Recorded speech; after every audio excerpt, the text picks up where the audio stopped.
Mga basura naglinapta matapos inhiwat ang Araneta Night Market sa Bacolod City kagabi. Yaring balita nga itong gintutukan. Madamo pa nga mga Bacolod noon ang naghingagaw kagabi nga mag-Christmas shopping sa Dalan Araneta kung saan nakaplastar ang night market.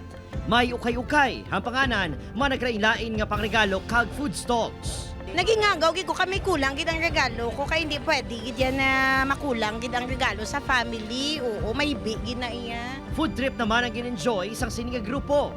So far so good. Gusto yan ay maglingaw-lingaw dere for the meantime. Kay para ma-enjoy naman ang moment this evening. Apang, pilak oras matapos ang night market, talalupang doon ang madamo ang ginbiling nga basura sa kilid sang dalan. Ang mga vendors pala kay pang wala nila ginatipon ng ila basura sighapoy lang. Kaya ang kaluluoy ang street cleaner permit. Maluwas sa mga plastic, may mga dunot pa nga mga prutas nga nagalalapta. Apang, depensa sa mga vendors. Sa amon diri nga nagabaligya sa mga vendors, antes kami magbaligya, ara na ina sa amon ang tawag nga maghimos ng basura. Antes magalin, may nagasunod sang basura.